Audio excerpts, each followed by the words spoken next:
Amincin Allah ya tabbata gare ku masu sauraro, kamar yadda muka saba ka muku sharhi kan fitattu da ma tarihin rayuwarsu. Cikin wannan sako za ku ji madugun adawan Najeriya Atiku Abubakar ya gana da shugabannin jam'iyyar ADC na jihar Adamawa. Idan wannan ne farkon ke shiga wannan channel dan na subscribe sannan kuma da na kararruwa domin samun shirye-shiryen mu da zaran mun daura. Tsohon mataimakin shugaban kasa Atiku Abubakar ya bayyana cewa ya kammala muhimman taro da jagororin jam'iyyar ADC na jihar Adamawa, inda suka amince da yin aiki tare a matsayin tsintsiya daya domin haɗa karfi da sauran 'yan jam'iyyar wajen ceto Najeriya daga halin da take ciki. Atiku ya bayyana hakan ne a cikin wani sako da ya wallafa a shafinsa na Facebook, yana mai jaddada cewa haɗin kai tsakanin jam'iyyun adawa shine hanya mafi inganci wajen tabbatar da canji mai ma'ana a ƙasar. Waɗanda suka halarci taron sun haɗa da tsohon gwamnan jihar Adamawa Jibrila Bindo da tsohuwar 'yar takarar gwamna karkashin jam'iyyar APC Aisha Binani da kuma tsohon sakataren gwamnatin tarayya Babacir Lawal da dai sauransu. Ranka dai jama'a, assalamu alaikum. Babanmu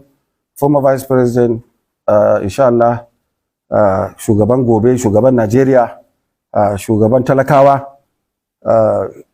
mai gidanmu zonal vice chairman kuma zonal chairman na North East, kuma former SGF Bidi Lawal, wanda kowa ya san shi da jajircewa da gaskiya, mutum ne mai adalin mutum, da sauran senatoci da suke nan, da members na House of Reps, da former speaker da suke wannan wajen, da permanent secretary, mutanen Adamawa gabaki ɗayanmu da muke wannan wajen, ina cewa kowa salamu alaikum.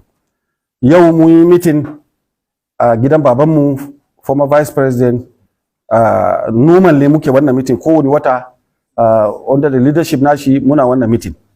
To a cikin one of the abin da muka yi meeting shine akwai maganganu da aka dinga yi a jarida cewa kamar ni Senator Bindo, wanda kowa ya san ni tsohon gwamna ne a Adamawa, kuma na yi wa talakawa Adamawa adalci, na yi aiki, mutane kuma sun ji daɗin ayyukan da na yi, cewa ni ko ina hanya ne ko na bari ne ko meye suke faɗa ne, ban gane ba cewa na bar ADC. To ni ban bar ADC ba, kuma ba zan bar ADC ba.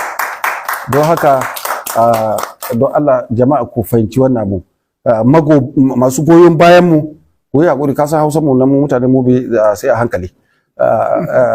Mu magoyan bayan mu da suke Adama, especially ni masoyana, don Allah ku kwantar da hankalinku, cewa an ce na tafi ko wani abu, to ban tafi ba, ba zan tafi ba. Kuma muna nan wannan jam'iyyan, kuma dukkan mu nan in ma neman gwamna ne wanda Allah ya bawa gwamna a cikin mu, ga baban mu nan in ya ce yau wane ne gwamna, mu yarda. In ya ce Abbo ne gwamna, mu yarda. In ya ce Binani ne gwamna, mu yarda. In ya ce ni ne gwamna, duk wanda baban mu ya nuna ya ce shine gwamna, mu muna bayansa 100%. In ya ce wannan ne senator, wannan ne rep, mu yarda. Mu masu biyayya ne. Don haka kowa ya san inda muka fita, mu ba yara ne wa'inda muke da matsala ba mu da shi. Don haka ba mu da baraka tsakaninmu, kowa ya sani. Jama'a mun gode, salamu alaikum.